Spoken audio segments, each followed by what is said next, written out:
Hello, everyone, and welcome to the quarterfinals here of the Indianapolis Open weekend. Cedric Phillips and Patrick Sullivan, we are in the booth. Nick Miller's down in the feature match area as we prepare to watch Dan Musser, number 1 overall seed with Mantel Drowsy, against Garrett Strause, number 8 overall seed, playing Grixis Delver. Musser will have the option to play or draw all the way through the top 8, and thus far, Patrick, it's been his tournament. Yes, very dominant performance. And I think one of the few losses he had in this tournament was in the mirror match. So very good weekend for Mantel Drowsy. It's a forest and a noble hierarch here for Musser. For Strause, he's got a Dark Slick Shores, and he'll play a copy of Serum Visions. Draw a card is where he'll start his top 8. And now he'll scry too. Looks like he's going to push both to the bottom very quickly, and now we head back Musser's way. Musser's picked up a copy of Ancient Stirrings for the turn. And we'll see how Dan wants to follow up. It looked like it's going to be a Brushland here. And now the follow-up is an Eldrazi Displacer. Very powerful card in the deck in general, and can be pretty good in this matchup to help his creatures avoid removal. Takes a while to get there, but the opportunity cost is really low on this threat. You know, it's a 3/3 head of schedule. So even if it just trades with a removal spell, that's not the worst thing in the world for Musser, and the ceiling on the card is quite a bit higher than that. A Scalding Tarn here from Strause, and he'll simply pass the turn back over to Musser. We'll see how Musser wants to move forward on his third turn of the game.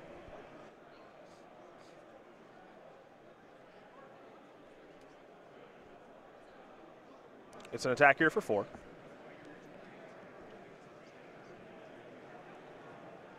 And now Windswept Teeth. The follow-up is Ancient Stirrings. That is going to resolve. Musser's done a nice job of playing around Mana Leak. Top 5 cards, Eldrazi's Sky Spawner among them. Looks like that's his best selection, so he'll take the 2/1 flyer. That will attempt to bring a Scion along with it, though we'll see if it's on this turn or not. Musser does have a copy of Cavern of Souls in hand, and he might just want to wait. Yeah, with a Cavern in hand, I'm not really looking to play into a Mana Leak. It'd be one thing if he didn't have the Cavern and maybe you just have to get the Mana Leak out of the way. Maybe you have a lot of expensive cards in your hand. But with Cavern, just wait the turn.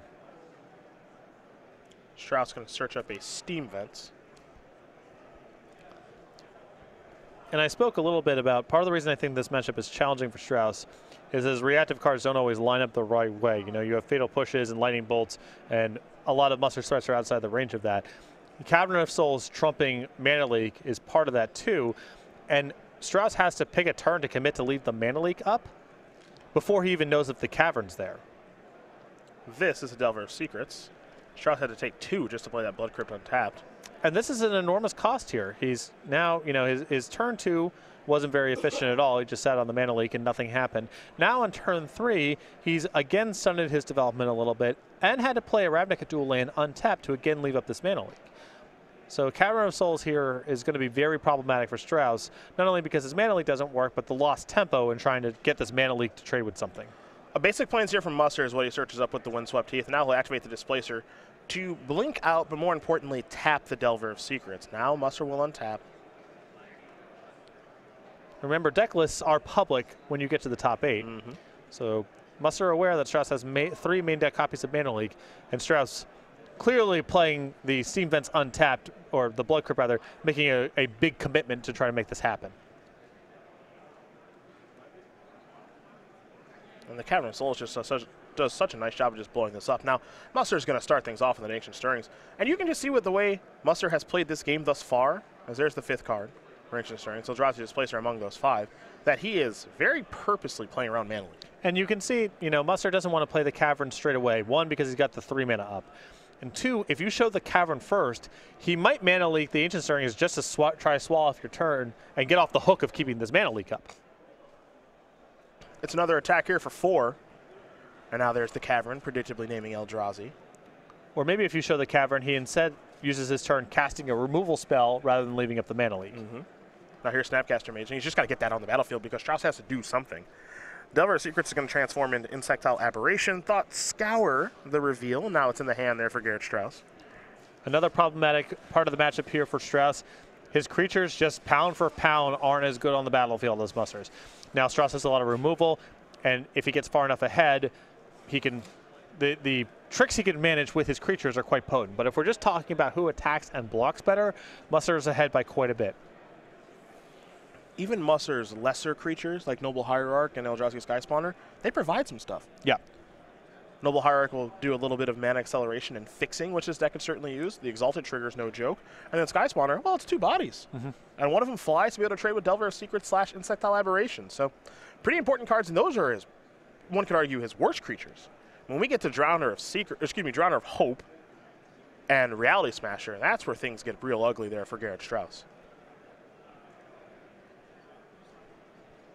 His 1-for-1 answers for those kind of cards it largely is Mana Leak. And that's off the table now for the rest of the game because of Cavern.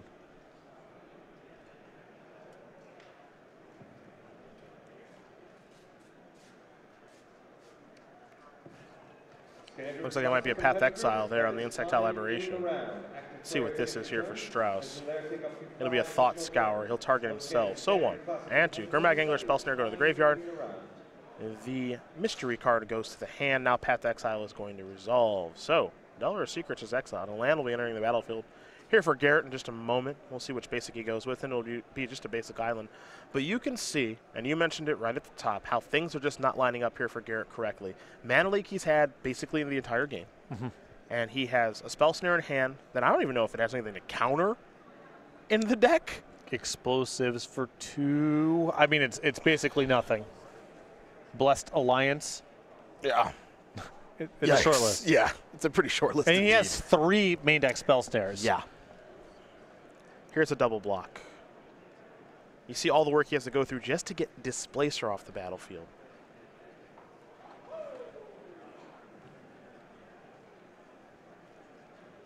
The follow-up here is a Hallowed Fountain untapped. Now there's a Drowner. He'll cash in the Scion to be able to cast that. And when you know what your opponent is playing and you have access to the deck list, Damnation, nah. Don't have to worry about anything like that. 2 main deck copies of Terminate, and you can assume you would have seen it by now if Strause were sitting on 1. So I like the plan there of getting the 5/5 along with the 2 Scions on the battlefield. And hey, even if he has a turn to take care of the 5/5, you still got some creatures left behind. And because the size of Strauss's creatures, Snapcaster Mage and Vendilion Click, these Scions are live threats. There aren't a whole lot of things on Strauss's side that lock them out. Strauss going to fall down to 5 as he searches up a basic mountain. Here's Snapcaster Mage.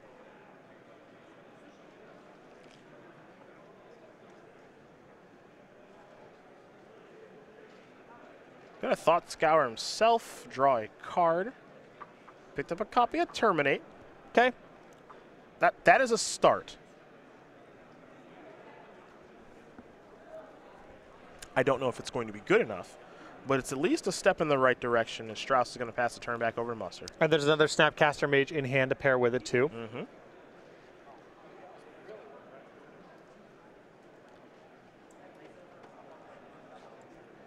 3 mana. Might be seeing him go to Displacer here. Yeah, like the pre-combat Displacer here. It just forces Strauss's hand on some sort of response. Oh, boy. We'll see if that's in. I know Musser has moved it forward. But yeah, now it is in, which means there is no good response. You see Musser says, attack with everything. Before damage, I will sacrifice a Scion to tap the Snapcaster Mage so it can't block. So now here comes the Terminate, but here comes the Displacer activation. So you see that Musser has sequenced things beautifully for himself. Yep. And that's going to take care of that. Damn, Musser's going to win game number 1 here against Garrett Strause. As Bantel Eldrazi up a game here over Grixis Delver. And game 1 looks like a nightmare here for Garrett Strause. 3 main deck copies of Mana Leak and 3 main deck copies of Spell Snare. Definitely not helping matters. The Fatal Pushes and Lightning Bolts are fine in the matchup, but there are a lot of spots where they're not the reaction that he needs. Quick updates here for you before we go over the sideboards. We got Michael Majors up a game right now over Patrick Tilson. We have Richie Slids up a game with his Grixis control deck over Justin Cohen playing Death Shadow. And Nicholas Bird with Ad Nauseam. Very quickly up a game over John Sauer playing Bant Eldrazi. So, quick updates there for the matches. Now we take a look at the sideboards here. We start with Garrett Strause, who's got 2 Collective Brutality, 2 Counter Squall, 2 Engineered Explosives, 2 Fulminator Mage, 2 Painful Truths, and here are the one-ofs. Crumble to Dust, Dispel, Is It Static Caster, Surgical Extraction, and Vandal Blast. This is really bad. Strause has not a whole lot to bring in here. He has, in my mind, 6 cards he has to get out of the deck here in the 3 Spell Snares and the 3 Mana Leaks. Maybe Mana Leak is above the board, but Spell Snares definitely not. And I don't even know what he's really supposed to bring in here. I mean, I guess you could go to, I guess, Fulminator Mage and Painful Truths strike me as the most... They can't see my generically, face. They can't see my face. Yeah, I don't like it. You had the biting into a lemon face that I did too. I had the same one looking at the sideboard. There just isn't a whole lot for him to go to here. No. I think he's got to get the Spell Snares out of the deck. That just has to happen. They're essentially dead cards here. The Mana Leaks, I think that I would rather have Fulminator Mage or Painful Truth than the 3rd Mana Leak. I guess that's my approach. This is really rough. Here's the thing. The longer it goes for Garrett Strause, the worse it gets. Yep. I think any long game that we play is just really bad news for him because his build of Grixis Delver is kind of built around counter magic. Yeah. And that doesn't work here. Right. I mean, you had to, I guess he has to lean on the removal plus Snapcaster Mage plan to do that, but he's only got 2 copies of Terminate, and a lot of his other removal spells don't always line up the right way. But these counter spells, to me, are below the board, and even if Fulminator and Painful Truths aren't great, I think they are better than those cards. Well, we're going to see what he can do to kind of turn things around for Musser. He's in a very good spot, and he's got some good options, too. 3 Stony Silence, 2 more copies of Blessed Alliance, 2 Raptor's Cage, 2 Negate, 2 Rest in Peace, and a Thragtusk, a Disdainful Stroke, an Elspeth Sun's Champion, and a Natural State. I like the 2 copies of Rest in Peace in this matchup. You know, Strause either has to have his Delve threats or Snapcaster Mage going, I think, to have much of a game plan here. So I'm happy to cut off the graveyard. You could talk me into Thragtusk and Elspeth also if you think the game's going to drag long enough, but maybe just the 2 Rest in Pieces. Those are the options there for both players, and Garrett Strause will be on the play here for game number 2 as they take a look at each other's deck lists. Of course, they are public during our elimination round, so they'll make sure they're working with as good of information as they possibly can. In the meantime, for the final time here this weekend, we'll talk about the StarCityGames.com weekly sale. You got a little time left to get up to 50% off your standard singles. Yeah, but this sale ends tomorrow, Monday at 10:59 a.m. Eastern Time, so you're running out of time to go to the website and check out what the sale is, what is on sale. Every week there's a new sale, so make sure to check back to the website at least once a week to see what the new sale is. Right now, for a little while longer at least, 50% off select standard singles. New sale tomorrow, 11 a.m. Eastern. Make sure you check it out, StarCityGames.com, as we get ready here for game number 2. Quick updates again for you if you're just joining us. First of all, hello, welcome to the quarterfinals here in Indianapolis. We got Dan Musser up a game here, Bant Eldrazi up a game over Garrett Strause playing Grixis Delver. You got Nicholas Bird playing Ad Nauseam up a game right now over John Sauer playing Bant Eldrazi. Richie Sleds with his Grixis control deck up a game over Justin Cohen playing Death Shadow. And Michael Majors, number 2 overall seed with Death Shadow, up a game here over Patrick Tilson playing Obzon Cards. Did I get it right? Obzon Cards. Obzon Cards, there you go. If you're looking for more up-to-the-minute updates, we got Nick Miller down in the feature match area at SCG Tours. What you're going to want to follow as Nick is doing live updates here for you. Make sure you know exactly what's going on, who you're rooting for, what decks you are rooting for. And then in Obzon Cards, there's 2 subsets of the archetype. There is Obzon Cards, and then there is Obzon Cards I Own, which is when you're building on a budget or otherwise don't own particular cards. We're going to have you write us a primer. So are you Obzon? What are you on this weekend? Obzon Cards or Obzon Cards I Own? Yeah. Maybe a little bit of both. I didn't have the Grimflater, so I played Voice of Resurgent instead. Oh, this again. That's an Obzon Cards I Own. We've come full circle. Obzon Cards I Own strategy. Dan Musser, a player we're going to take a moment to learn a little bit more about. He's playing Bant Eldrazi cards he owns. Right. I think. I'm unclear on how to name these things. 31 years old, is the Akron, Ohio native. 8 open top 8s with a W in Legacy many moons ago at the back end of an invitational, back when we used to do some really lengthy opens on day 2 and day 3. He's got a master's degree in applied mathematics, claims that Pikachu is a spirit animal, and he is a very large fan of Taylor Swift, but really, who isn't? Claims is a really weird word to use to describe autobiographical information. Like, it's kind of self-evident that he claims it because it's information about himself that he gave. You're going to take it up with him. Right, it's just weird copy, whatever. That's fine. It's not. Don't let me get hung up on that.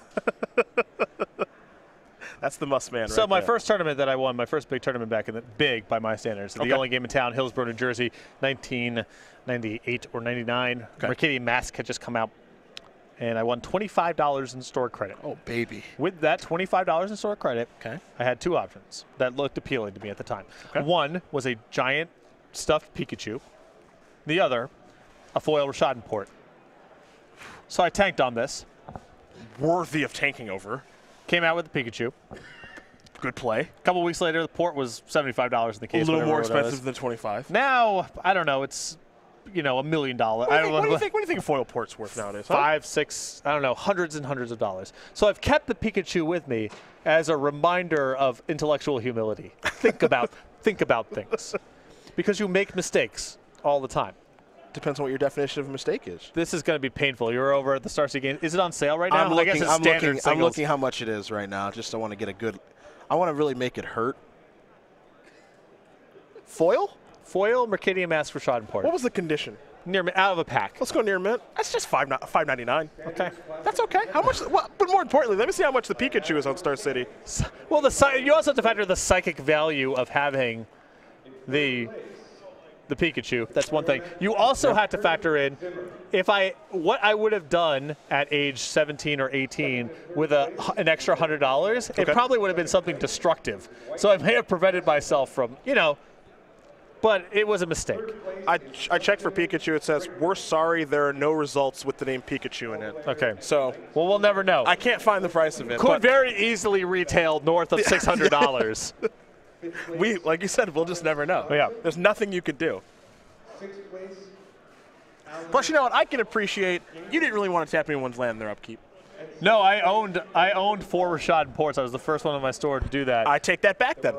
I paired it with the following cards in my first very dominant FNM deck. Okay. Stone Rain, Pillage, Avalanche Riders, Smokestack, Tectonic Break, nice. Dust Bowl.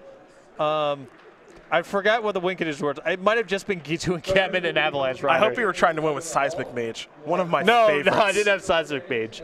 I should have, maybe. One of my favorites. The thing is, Spell Shapers are not that powerful when your whole deck is just that spell anyway. That's true. Like That's true. You know, discard my, you know, Stone Rain to Seismic Mage you is sort of whatever. Sometimes you just draw a land, man. Yeah, that's true. But then you convert that into the Dust Bowl. Sure. So you kind of have it covered. Your lands and spells are all Stone Rain, so you don't really need the Seismic Mage. All right, fair enough. Fair enough. We see Garrett Strause starting off here with a Watery Grave into a Serum Visions. For Musser, he's got a Windswept Heath. And now here's a Delver of Secrets. This is more in line with what Garrett needs to do. He needs to get a Delver going, and then he's got to do a little bit of a fish style that we see in Legacy with Teamer Delver and Grixis Delver and Saltai Delver over there. Get that thing out there, get it transformed, and get the beatdowns going. Mercadian Mask was very good for me for foils that I was interested in owning at the time between Rashad Port, Dust Bowl, and Stone Rain. The Stone Rain from Mercadian Mask got a good picture, too. I like that picture. I'm trying to think what my preferred Stone Rain was. There's a lot of really sketchy Stone Rain art. When you say sketchy, in this instance, it's just not good. Like the Ice Age one's pretty rough. Okay. I think the Tempest one was my preferred. I can't recall. See, the nice thing about Magic is right now, as Musser takes his second turn of the game, he searched up a Hallowed Fountain, plays an Eldrazi Temple. He's got an Eldrazi Scion. That's joined, oh boy, that is joined by Eldrazi Sky Spotter. What is that thing? I'm not totally sure. The nice thing about Magic, it's spell-focused right now.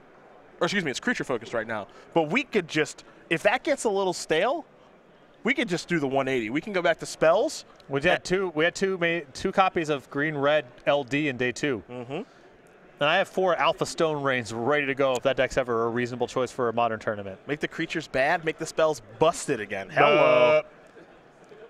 You know who the guy was in the background of that art piece? Who's that? All my opponents. Just getting rained all over. Here's a block from Eldrazi Sky Spotter. We're going to see Garrett Strause sacrifice a fetch land. Just getting destroyed, huh? Well, this hand here from Strause has got some tools. I mean, the Delver of Secrets for Sky Spawner trade is a little bit painful, but he has Tassicker plus Terminate, which is a good mixture of cards for the matchup. He's got to brawl a little bit. He's got to speed the game up. The long game definitely does not favor him. It's horrible for him.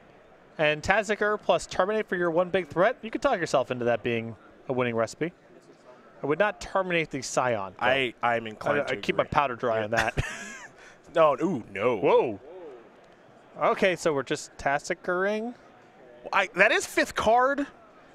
Yeah, but he's got a Snapcaster in his hand. I kind of want to terminate twice. had a Terminate bird in a hole in his pocket. That is aggressive. You know, I appreciate the sentiment. This is not where I would want to go. He doesn't have a Snapcaster Mage anymore. All right, that's game. Yeah. You're not, because Musser's got the Drowner next turn. That's a little aggressive for me. I like the spirit. I like the fighting spirit, but I would have played that a little bit more conservatively, I think. I probably would have just cast Tasigur and left the Serum Vision in the graveyard. I think would have been my line. But you know what? You can't take it with you. That's true. And now the whole line has unfolded in front of Musser. Yeah. That's now going on. Now he can work his way backwards. He even has a path. Oh dear. Oh okay, no. this is pretty bad. Cut the tape. Cut the tape. This is getting ugly. Well, you know, you're only 2 lands and/or spells away from casting the other Tasigur. It's a bad spot. It's already a really good matchup for Dan, and Garrett. He took a risk. He took a risk. Basic Island here. Yikes. Well, you know what? Listen, the Cubs won the World Series. You know what? There is that. There is that. They did. They beat the Indians. Came back from 3-1. Fulminator Mage, a little late. That's okay. That's both. He has a land now. Fulminator Mage. That's a card in the graveyard. Okay. I assume. Yeah, it will be in the graveyard. Yes. And then you got the other Tasigur ready to go. And then the top of your deck, hopefully, is extremely cooperative. I would kill the Hallowed Fountain. Look, you got to get lucky anyway. Yeah.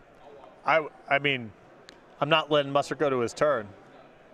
Well, that's definitely true. I'm not trying to block a Fulminator Mage. Right. I got to kill a land now. Cutting off the Hallowed Fountain gives you the most lucky potential here. Yeah.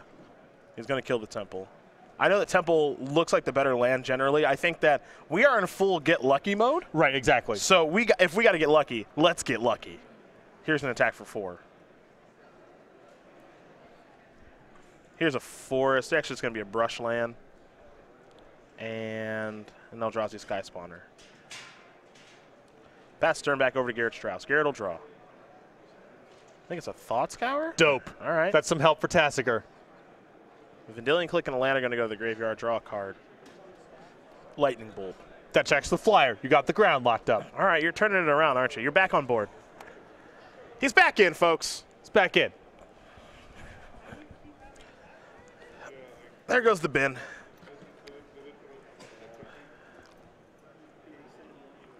We don't have to remove everything. I guess there's nothing else good down there. Right, and you kind of want Tasigur to have the choice bits. I also suppose you don't really want to get a Fulminator Mage back. Right, not at this point. Not doing a lot this game.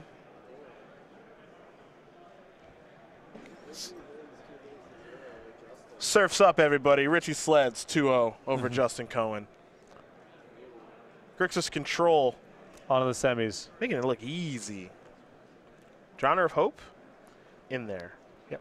Musser, certainly momentarily concerned about the potential of mana leak, but with no caverns, just got to cast it. And because of the way that Strause has left his hand up there with the 2 mana when he didn't have to, you got to be a little bit concerned. But Strause has already demonstrated a fairly wide range when it comes to what he's willing to do and represent, so I would ignore it. Yep. Just cast your thing. Thought Musser got to get in there as Tasigur was tapped by a Scion. What do we have now? All right. Activate Tasigur. Fatal Push. Painful Truth. You got Painful Truths. Yep. You are correct. You are correct.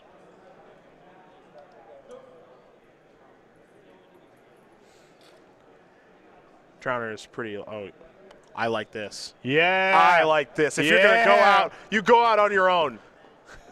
You go out on your own. You get in there. Yep. You got a Painful Truth and X in your hand. X cannot possibly be good. And he punched it through. Yep. He got the 4 through. There you go. One could argue Garrett Strause won this match. Right. Get that damage through. Terminated a Scion on turn 3. Chump attacked on the final turn. Yep. he can go out with his head held high. That's going to do it. Dan Musser going to win this match here over Garrett Strause, 2-0. Mantel Drazi just destroyed Grixis Delver because I don't think Grixis Delver in this build can ever beat that deck. It is a challenge, and I think it requires a little bit more patience and discipline than Strause showed, particularly in the second game. The counter spells are garbage. He's in a deep hole game number 1. He's got the 3 spell snares that essentially have no targets, and he's got the 3 copies of Mana Leak that are good even under the best of circumstances, and with Cavern of Souls, much